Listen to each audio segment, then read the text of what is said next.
Shahbandar is in Rimbo, Sweden for us. He joins us now live. Hi, Oubai. We just heard Martin Griffiths there, and earlier Sweden's foreign minister spoke, and she had indicated a need to manage expectations in these talks. But tell us what at least has been achieved so far.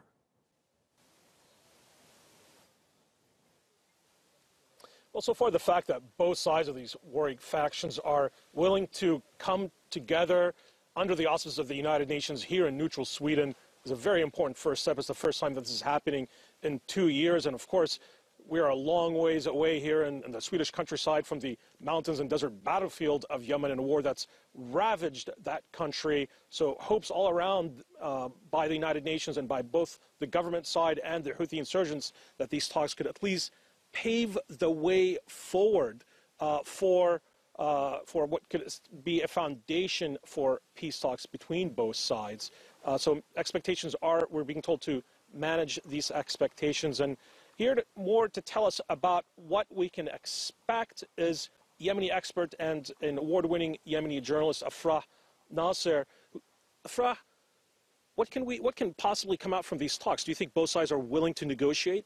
I second what you said about how important that the two parties are willing to sit down. And for me, I got like a goosebump actually watching both the Houthi and the legitimate government sitting face to face for the first time in the last 2 years. This is also the second time they sit down. It was previously in Kuwait.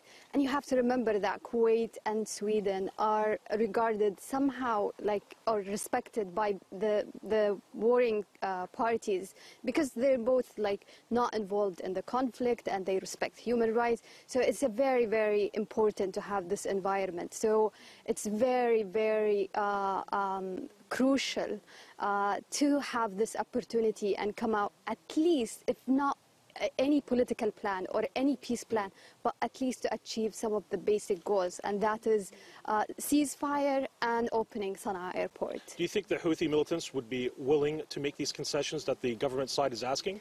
I think both parties are very tired of the war. They're exhausted by a day of the continuation of the war. And it's very also important to take into consideration what are like global politics changing, because Yemen war is no longer about Yemenis fighting each other. It's no longer about a civil war inside Yemen. You have what the Emiratis want, what the Saudis want, and especially Saudi Arabia losing international acceptance following Jamal Khashoggi's tragic murder in the Saudi consulate in Turkey.